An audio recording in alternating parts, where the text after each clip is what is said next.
að skipta félag. Og þar leiðandi slapp ég algjörlega við það að þurfa að vega og meta eitthvað þar því að ég var ekkert á förum.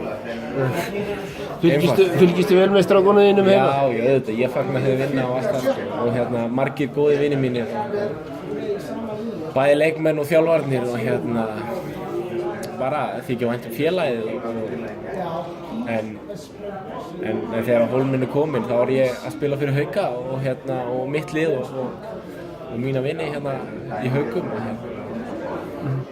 en eins og ég segi það var aldrei valmöguleiki að fara í Selfoss.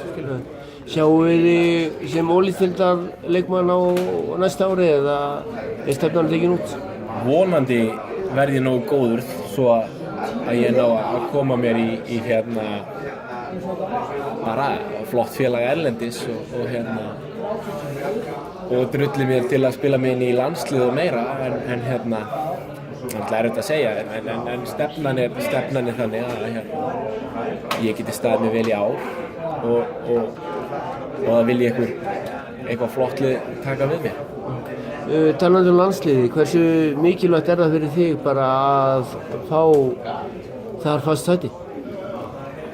Það skiptir náttúrulega skilur það er stór partur af þessu, bæði það að fá að spila alþjóðlegan bolta og bæði með og á móti bara bestu handboltamönnum í heimi í rauninni og auðvitað vill maður ef maður í þessu þá langar maður auðvitað líka að spila fyrir land og þjóð og allt það sko og auðvitað horfði ég mikið upp til landsliðsins og langar að vera skilur auðvitað langar maður að vera fastamaður þar og allt og það er eitthvað sem ég þarf bara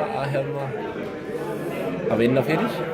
Finnst þér að búið að vera að horfa fram hjá þér þegar landsliðið hefur verið valið?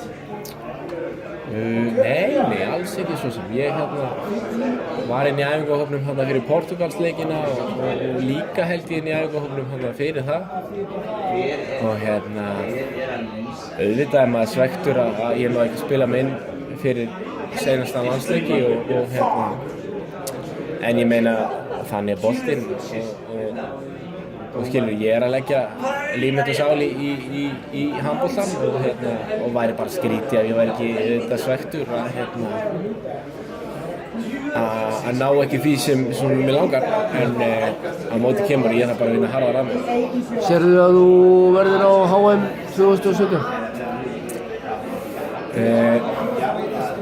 Ég vona það en ég þarf þá líka að fara að sýna betri leik og ef við tökum landsliðið á móti deildinni heima að íslenskur landsliðsmaður ætti að vera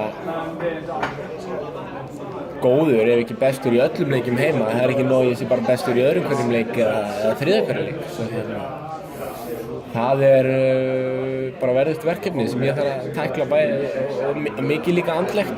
Svo það er hörku skóli. Já.